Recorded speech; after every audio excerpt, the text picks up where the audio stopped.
Back with Zipper 96 back here for another video for y'all today. Today, I'm gonna do a little update first and then a story. But I bought a doorknob for my door, and to prove that, I'm not trying to get my whole set of keys. To prove that I have a new doorknob, I've got a key right here that's for my door. I've got two. Got one on my key and then this one. This is my backup for now until I get the money to get a copy for my mom. But you know, yeah. I think I'm gonna put it right there because I gotta charge my headphones before I forget. Because I work tomorrow and I work Monday. Because I just called him and told him I want to work Monday too, because I have nothing better to do and I'm not trying to sleep all damn day. And I actually did talk to Jamal about having Friday off, because I gotta get some stuff straight. So, first we're gonna pack a dip. If you got your dip, grab your dip. If you got your chew, grab your chew. If you don't dip, thumbs up to you. Thank you for coming back to the channel. I know some of y'all don't dip, and that's alright by me. Coming in a long cut. And by the way, I bought a can when I bought my doorknob. I bought a can of Grizzly. F2 June of this year. So this is not even 2 months old. So that's not that bad. But we're dipping good old Copenhagen. So the update was me working tomorrow and Monday. So we're gonna get right in the story right after I pack a dip. And this is a long time coming because I said I was gonna do it and then I didn't do it. And I was supposed to post it back at 5 hours ago and I didn't do it. I was asleep. And by the way, I did get Peacock.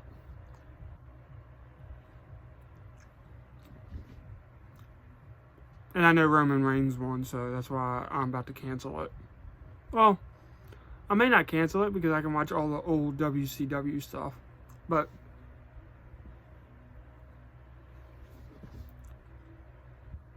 I should have did a setup over there instead.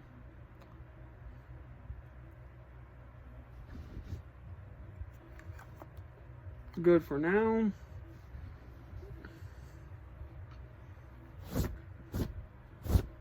Clean my bed off. Alright, so this is a story of how I met Kaz.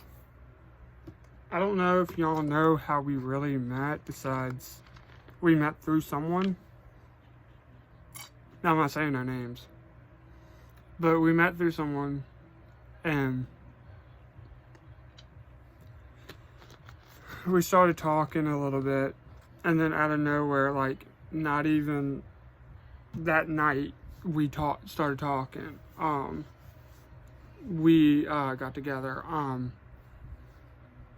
So it was good. I mean, don't get me wrong. And then, like literally almost a week later, I think. Let me check the calendar real quick. I remember when I left, and I remember when we got together. It's just I gotta double check to make sure my math is correct. Alright. Yeah. So literally almost a week later, her and them came down to get me. We lived together for about a month and a half. Best month and a half of my life. I cooked for her, she cooked for me, she bought me food. I tried to buy her food as much as I could. Our first date was McDonald's, and I actually bought her food. We used the app, but still. Anyway. So,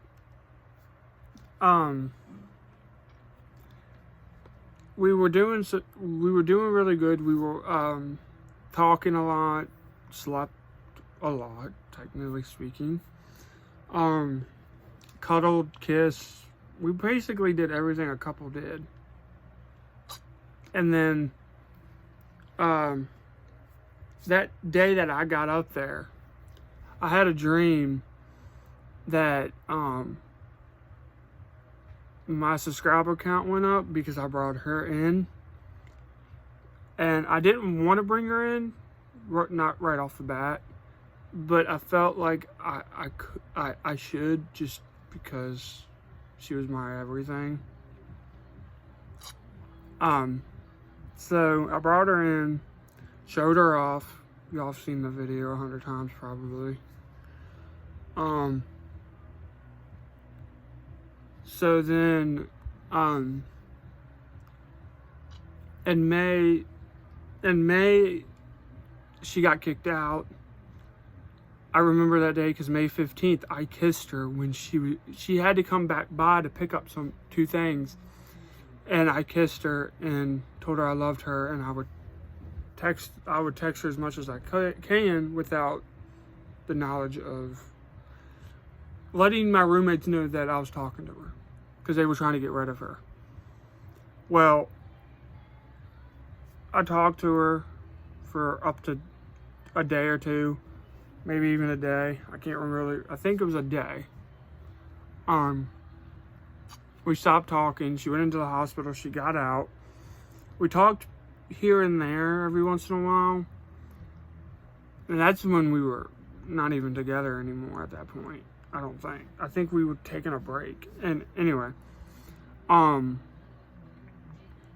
Then, the night that I got kicked out, I texted her on Instagram, not thinking straight. And so then she texted my number, was like, "Are you on my Instagram?" And I didn't realize I had her number blocked.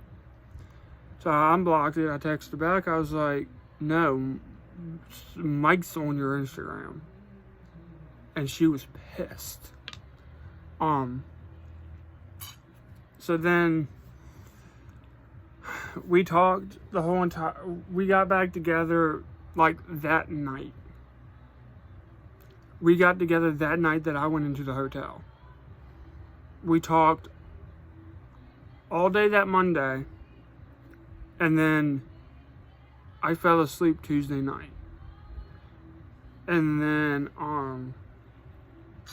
we talked all the way up until I fell asleep. And then she started texting Abigail, asking her, "Is your brother okay?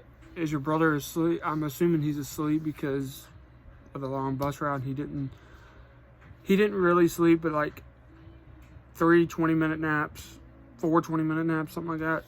Anyway, then we got, I applied again for Bojangles. And then she left for 3 weeks. And then in that 3 weeks, I was having problems with Tracy, going back and forth between me and Brandon. And then Marie was talking to her. She blocked Marie, unblocked Marie, apologized for being a so-called you-know-what. Then she unblocked me. And when I saw she had me unblocked, I was gonna message her like right off the bat. But then I was like, I'm gonna let her reach out to me. Well, about 4 hours later, I was like, you know what? Screw this. I'm messaging her. So I messaged her, telling her I was sorry and all that. And to this day, I still feel bad about the whole situation. Anyway. Then, trying to think. Then we were good for a while. We were good for like a good month. Well, actually, no, a good 2 months. So then we had our 5-month anniversary on the August 22nd. I started working after the 5 months anniversary came up and gone. I started working more. And then she got a job. She's working too. And so then we were doing good for like the last 2 weeks up until yesterday. And it's my fault. I take full responsibility for what happened, and I will have a little message for her at the end. But we are officially not together no more. We technically broke up, and I regret it, and I feel bad. But I'm working, she's working, so we don't have time to be together anymore, or talk, or text, or anything. Because she goes to bed early. I work in the morning now, so it's just, I'm not saying the breakup is a bad thing. For me, it's a bad thing, because I lost the best person I've ever been with. But the way I look at it, with her being busy and me being busy, the breakup is going to help us a little bit, and stuff like that. But more or less, that I'm back on the single market, but I'm not getting with anybody. I'm gonna stay single for a while. Just focus on me, and focus on y'all, and focus on work, focus helping my mom, focus on being there for Abigail if she ever needs me, ever needs to vent to me or anything. So I wanted to tell y'all this because I just felt like y'all should know.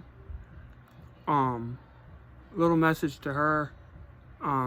This is not for y'all, this is for her and her only. I'm sorry for everything. I'm sorry for what happened last night. I'm sorry that my emotions got the best of me, and my feelings got the best of me, and I took it out on you the wrong way. If you ever need me, text me, call me. I'm always that phone call or text away if you need me. I love you no matter what happens between us. If we're not together, it doesn't matter. I will always love you. You know that. But I want to say I'm sorry.